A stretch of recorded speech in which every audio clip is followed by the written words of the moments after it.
nga yung sinabi mo, Sakura. Para kasing mali yung pagkakarinig ko eh. Pakiulit, pwede? Ang kulit mo, Naruto. Tama ka ng dinig. Gusto kita, Naruto. Ang totoo niyan para sa akin, kaibigan na lang ang tingin ko kay Sasuke ngayon. Napagod na rin siguro akong umasa sa kanya. Hindi ko isasabihin yung sinabi ko kanina, ha? Bahala ka na sa buhay mo.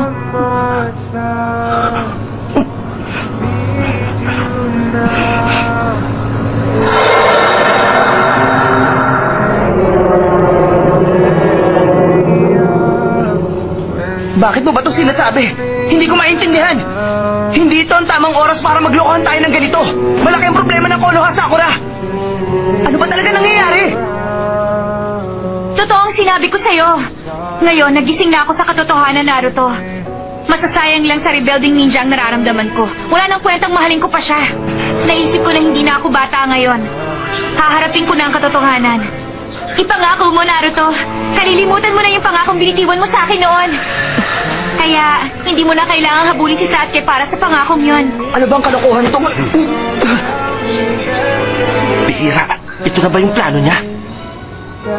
Sakura, ano ba talaga nangyari? Bakit sinasabi mo sa akin ang mga bagay na to? Bakit ba ayaw mong maniwala sa akin? Meron nga akong gusto sa'yo, yun lang yun, Naruto. Don't tell me that your love is gone. That your love is gone.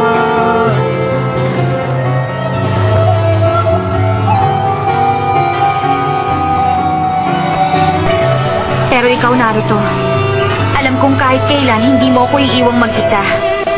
Palagi mo akong pinapasaya. Ngayon naiintindihan ko na ang lahat. Nakita ko na ang totoong ikaw, Naruto. Samantalang napariwara si Sasuke. Sama lang ng loob ang binigay niya sa akin. Parang hindi ko nakilala kung sino siya, Naruto. Ibang-iba ka sa kanya. Alam kong kahit paano may halaga ako sa'yo. Inaalala mo talaga ako. Kaya maniwala ka sa akin, Naruto. Gustong-gusto talaga. Sakura, pwede bang itigil mo na ang lahat ng ito? Hindi na talaga ako natutuwa sa mga ginagawa mo!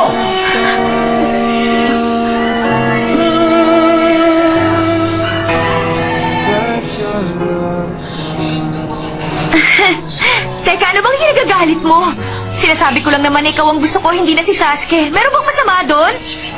Babae pa rin ako, huwag mo ko ipahiya ng ganito. Tandaan mo to.